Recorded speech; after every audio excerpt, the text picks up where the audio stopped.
The breaking point. The message arrived on Earth's Unified Defense Network at 2:17 Universal Standard Time. Admiral Ryoko Tanaka stood motionless before the holographic display, her weathered features illuminated by the soft blue glow of the projection. The footage showed the aftermath of what appeared to be a routine inspection at the Centauri trading post. But there was nothing routine about what happened next. On screen, a young colonist named Thomas Rivera, barely 12 years old, had simply been helping his father unload cargo when the hegemony enforcement officers arrived. They claimed later that the boy had shown disrespect to their authority. Their response was as swift as it was brutal. "Play it again," Tanaka ordered, her voice steady despite the rage building inside her. This would be the 7th time she'd watched it. Each viewing only served to crystallize her resolve. Behind her, Commander Amit Patel shifted uncomfortably. "The Security Council is convening in 30 minutes, Admiral. They'll want to know if this changes our timeline." Tanaka's lips curved into a thin smile. "Oh, it changes everything, Commander. The hegemony just made their final mistake." For 3 centuries, humanity had maintained a careful facade of technological limitation. While the hegemony looked down on Earth as a barely spacefaring civilization, deep beneath the oceans of Europa and in hidden facilities scattered throughout the Kuiper Belt, humanity had been preparing. Project Prometheus, they called it, a fleet of warships that combined reverse-engineered alien technology with human innovations the hegemony couldn't begin to comprehend.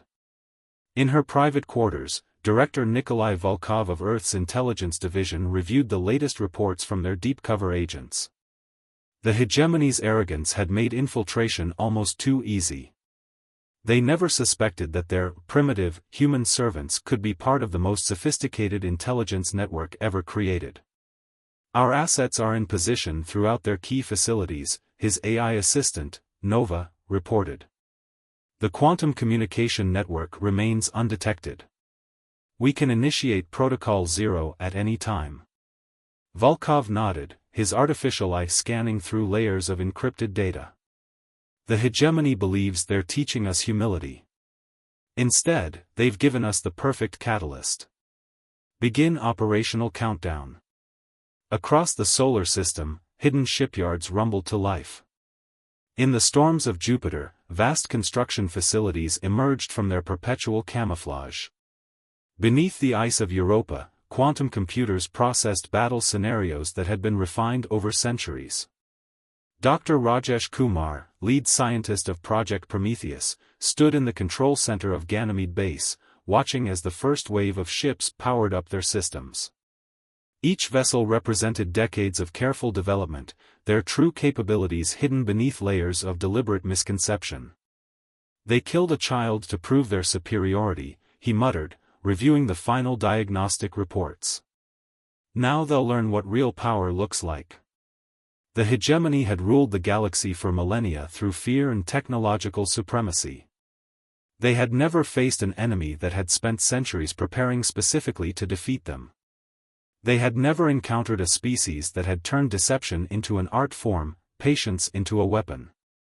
As the Emergency Security Council gathered in the underwater chambers of New Geneva, the pieces of humanity's long game were finally moving into place.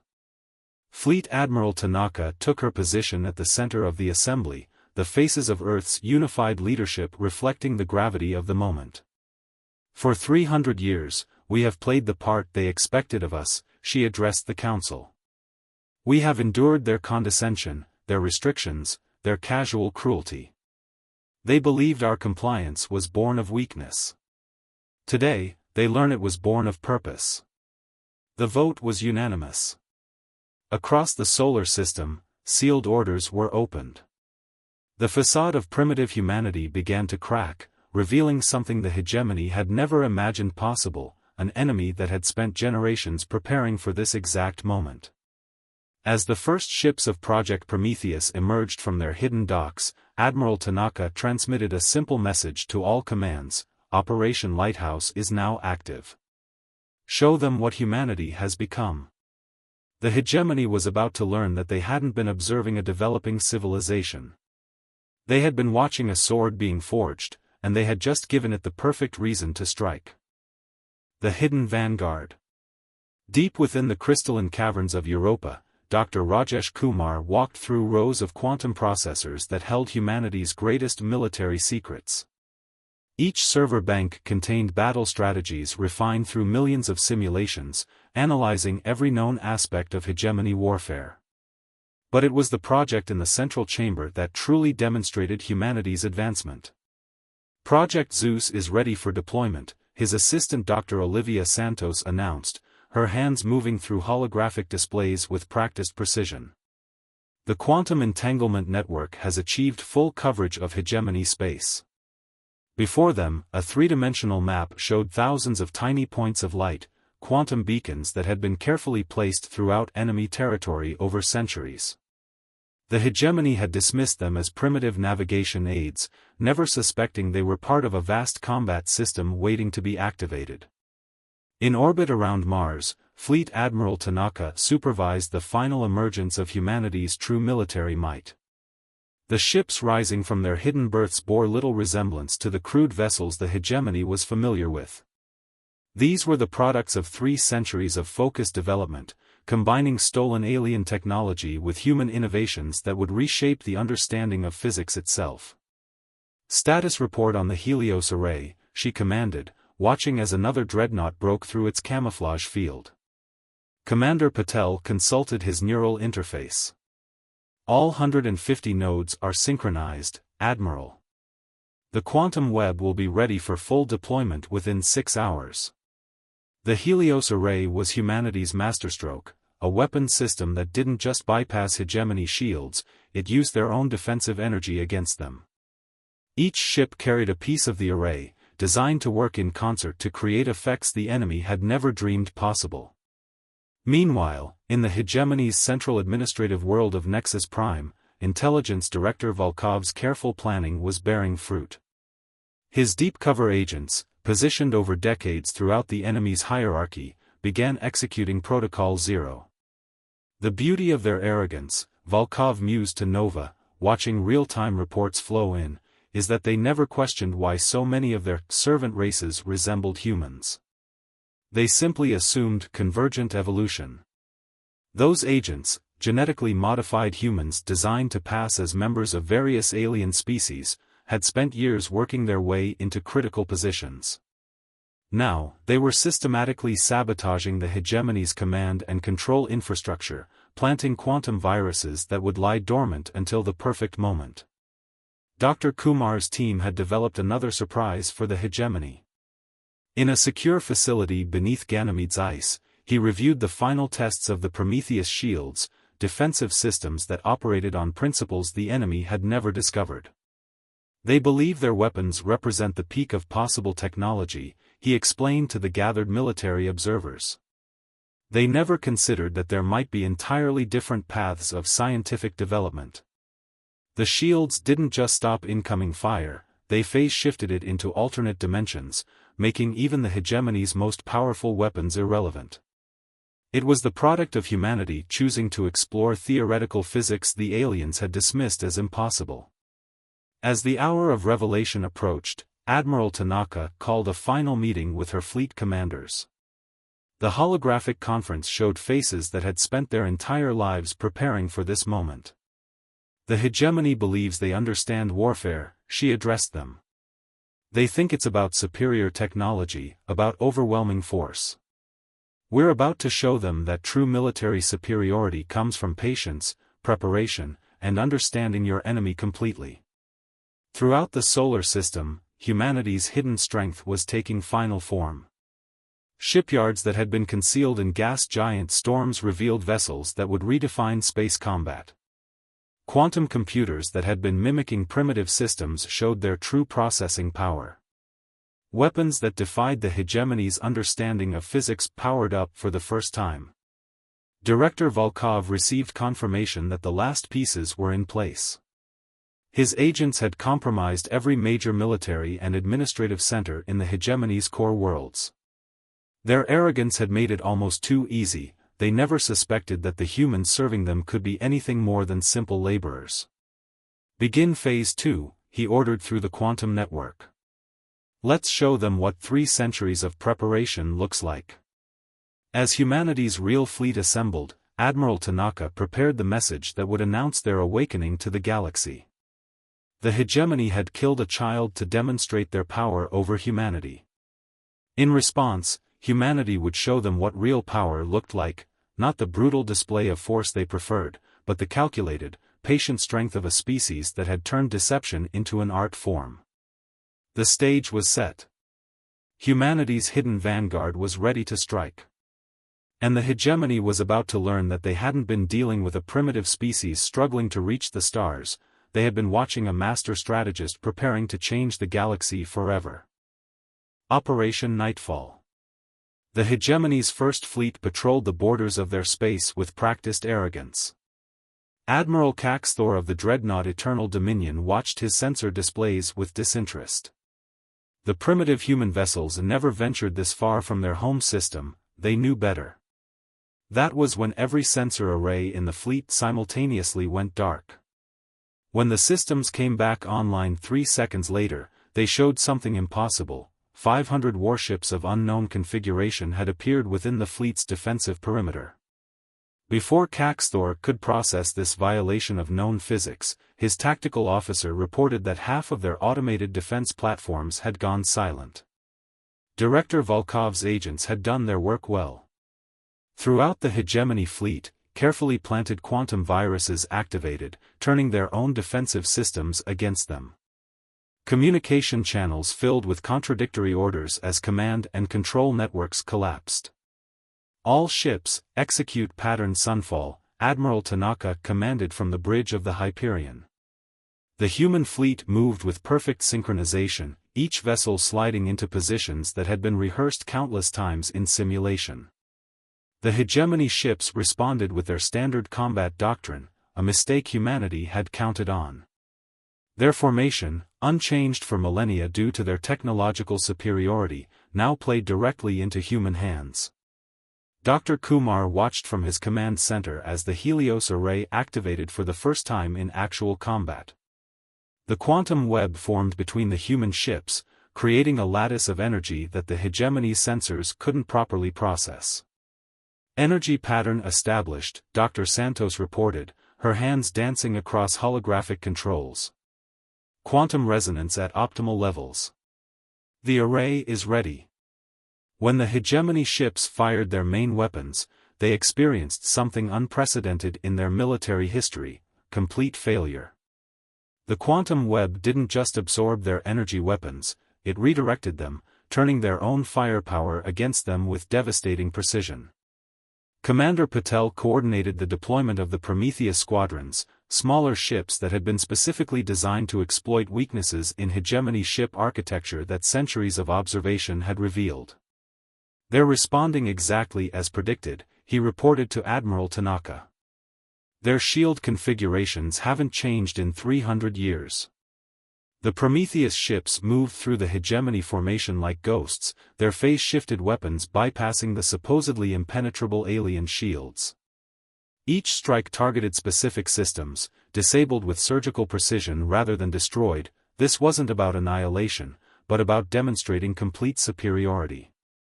On Nexus Prime, the hegemony high command was descending into chaos. Director Volkov's deep cover agents had chosen this moment to reveal themselves, systematically locking down critical systems and transmitting centuries of gathered intelligence through the quantum network. "Their entire command structure is compromised," Nova reported to Volkov. "They're starting to realize the extent of the infiltration." The hegemony's response was predictable: they activated their experimental superweapon, the Unity Cannon. It was their ultimate display of force, capable of destroying entire fleets with a single shot. They never suspected that humanity had known about it for decades, studying its capabilities through their network of spies. As the Unity Cannon powered up, Dr. Kumar initiated the final phase of the Helios array. The quantum web shifted configuration, creating a dimensional pocket that would trap and redirect the weapon's energy. "Let them fire," Admiral Tanaka ordered. "Show them how completely we've understood their technology." The Unity cannon's beam lanced out toward the human fleet, and vanished into the quantum web. For a moment, nothing happened. Then, with precise control, the array redirected the energy back at the hegemony fleet, not to destroy but to disable their ships with their own weapon. Throughout hegemony space, hidden quantum beacons activated, creating a network that allowed the human fleet to strike anywhere instantly. Centuries of preparation were paying off as every contingency humanity had planned for fell into place. Admiral Tanaka opened a channel to the disabled hegemony flagship. "You believed us weak," she transmitted. "You thought our compliance was fear. Instead, we were studying you, learning every detail of your technology, your tactics, your thought processes. The death of Thomas Rivera wasn't your demonstration of power, it was your last mistake." As Operation Nightfall continued, the galaxy was learning a harsh truth: humanity hadn't been hiding in fear all these centuries. They had been methodically, patiently preparing to reshape the balance of power. The hegemony's greatest error wasn't in killing a human child, it was in never questioning why humanity had accepted their dominance so easily. The first phase of humanity's response was complete, and it had gone exactly as planned. But this was just the beginning. The real demonstration of humanity's capabilities was yet to come. The Quantum Gambit. In the aftermath of Operation Nightfall, the hegemony's leadership gathered in their supposedly impregnable fortress beneath the surface of Nexus Prime. Supreme Overseer Vaxul, their highest authority, surveyed the holographic displays showing the extent of their losses with mounting horror. "Impossible," he whispered, his crystalline form pulsing with agitation. "They're using technologies that violate fundamental laws of physics." Dr. Kumar stood in the central chamber of Project Zeus, preparing to reveal the true nature of humanity's advancement. "Initiate the quantum revelation sequence," he instructed Dr. Santos. "It's time to show them why their understanding of physics was always flawed." Across hegemony space, the quantum beacons that had been dismissed as primitive navigation aids began to pulse with new energy. They weren't just creating a transportation network, they were reconfiguring the very fabric of local spacetime. Director Volkov's agents, now fully activated, began transmitting the truth through every communication channel in the hegemony's network. "Your empire wasn't built on superior technology," the message read. "It was built on a fundamental misunderstanding of the universe itself." Admiral Tanaka watched from the bridge of the Hyperion as the Helios array shifted into its final configuration. The quantum web wasn't just a weapon or defense system, it was a key to unlocking aspects of reality the hegemony had never imagined possible. They built their civilization on manipulating three-dimensional space, Commander Patel explained to his crew. "We spent centuries learning to work with 11 dimensions. Their technology isn't primitive, it's just incomplete." In the secure chambers beneath Europa, Dr. Kumar activated the full potential of Project Zeus. The quantum processors weren't just calculating battle strategies, they were rewriting the local laws of physics themselves, creating spaces where hegemony technology simply couldn't function. Their entire technological base relies on a set of physical constants they believe to be universal, Dr. Santos explained to the assembled fleet commanders. "We've learned how to locally adjust those constants. In essence, we can change the rules of reality itself within defined spaces." The hegemony's response was predictable. They activated their most closely guarded weapons, devices that could theoretically tear apart the fabric of space itself. But these weapons, like all their technology, relied on principles humanity had long since transcended. Their fundamental mistake, Director Volkov transmitted to Admiral Tanaka, was assuming that the laws of physics they discovered were the only laws. They never looked deeper, never questioned their basic assumptions. The quantum beacons began their final sequence, creating a network of modified spacetime that spread throughout hegemony territory. Within these zones, their mighty warships found themselves reduced to drifting hulks, their technology unable to function in spaces where the basic constants of the universe had been subtly altered. Dr. Kumar's team had spent generations developing this capability, working from principles the hegemony had dismissed as theoretical impossibilities. While they had focused on building bigger weapons and stronger shields, humanity had learned to reshape reality itself. They see technology as a tool for domination, Admiral Tanaka observed, watching as another hegemony fleet found itself powerless in the altered space. We learned to see it as a way to understand the deeper truths of existence. Supreme Overseer Vaxul received the reports with growing despair. Their finest scientists were reporting the impossible, spaces where their most basic technologies simply ceased to function, where the fundamental forces they had built their civilization upon behaved differently. The quantum gambit wasn't just a military strategy, it was the revelation of a truth the hegemony had never been prepared to face. Their technological superiority had been based on a limited understanding of the universe, and humanity had spent centuries quietly developing a deeper comprehension. You killed a child because you believed your understanding of power was supreme, Admiral Tanaka transmitted to the hegemony leadership. But true power comes from understanding, from patience, from the willingness to look beyond what you think you know. As the quantum network expanded, the hegemony's mighty empire found itself divided into zones where their technology was either limited or completely useless. Humanity hadn't just prepared a military response, they had developed the ability to fundamentally change the rules of the game. The revelation was spreading through hegemony space, they hadn't been containing a primitive species. They had been living in the shadow of a civilization that had transcended their understanding of reality itself. The death of Thomas Rivera hadn't just triggered a war, it had unveiled a power that would reshape the galaxy's understanding of what was possible. Dawn of Reckoning. Supreme Overseer Vaxul stood in the Great Hall of Nexus Prime, watching as everything his civilization had built crumbled around him. The quantum disruption fields had spread throughout hegemony space, creating vast regions where their most basic technology struggled to function. Their mighty fleets, once the terror of the galaxy, drifted powerless in spaces where the laws of physics had been subtly rewritten. We offer you a choice, Admiral Tanaka's transmission echoed through the chamber. Not because you deserve one, but because we refuse to become what you are. In the command center of Project Zeus, Dr. Kumar and Dr. Santos monitored the final phase of the quantum network's deployment. The beacons they had planted throughout hegemony space over centuries weren't just creating zones of altered physics, they were offering a path to a new understanding of the universe itself. The quantum revelation is complete, Dr. Santos reported. Every major hegemony world is now within range of our phase shift technology. Director Volkov's deep cover agents, now emerging from their hidden positions throughout the hegemony hierarchy, began transmitting data that represented centuries of accumulated knowledge. It wasn't just military secrets or technological specifications, it was a fundamental reimagining of how the universe worked. Your civilization stagnated because you believed you had reached the pinnacle of understanding, Volkov's message spread through the quantum network. You never questioned your basic assumptions about reality. That was your first mistake.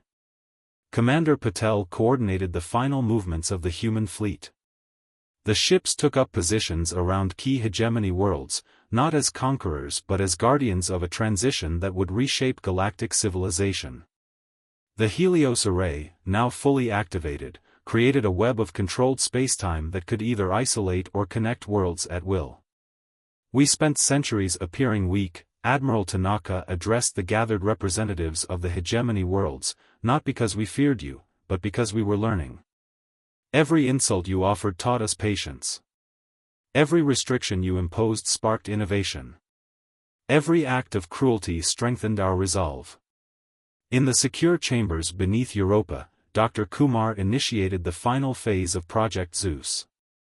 The quantum processors weren't just calculating battlefield tactics anymore, they were offering the hegemony worlds a glimpse of what was possible when one looked beyond the apparent limits of reality. Your empire was built on the assumption that power comes from domination, Dr. Kumar's presentation spread through the quantum network. We learned that true power comes from understanding. The universe is far stranger and more wonderful than you ever imagined. The hegemony's response surprised even humanity's most optimistic planners. As the truth of their situation became clear, as they saw the extent of human advancement and understanding, many worlds began to question centuries of assumptions. The death of Thomas Rivera hadn't just sparked a war, it had catalyzed a transformation. "We offer you partnership," Admiral Tanaka announced to the gathered representatives. "Not domination, as you would have chosen, but collaboration. The universe is vast, and there are mysteries even we have only begun to understand." Director Volkov's agents began the complex process of transitioning power throughout hegemony space. The quantum network that had been used to disable their technology could also be used to enhance it, to bring it into harmony with the deeper principles humanity had discovered. "The choice is yours," Dr. Santos addressed the hegemony scientists. "Continue to fight against laws of physics you don't understand, or join us in exploring what's really possible." Supreme Overseer Vaxul, facing the inevitable, made the decision that would be remembered for millennia. "We accept your offer," he transmitted to the Hyperion. "Not because we have no choice, but because you have shown us how much we have yet to learn." As the dawn broke over Nexus Prime, the galaxy entered a new era. Humanity had achieved victory not through destruction but through revelation. The quantum gambit had succeeded not just in defeating an enemy, but in transforming them into potential allies. Thomas Rivera's death had sparked something unprecedented, not just a revolution in power, but a fundamental shift in how civilizations would interact with the universe itself. Humanity had proved that true strength lay not in the ability to destroy, but in the wisdom to transform, the patience to understand, and the courage to show mercy even to those who had shown none. The war was over, but the real work was just beginning. As the quantum network stabilized, as knowledge began to flow freely between worlds, the galaxy faced a future where the only limits would be the boundaries of imagination itself. Humanity had not just avenged a child, they had created a legacy that would reshape the understanding of what was possible for generations to come.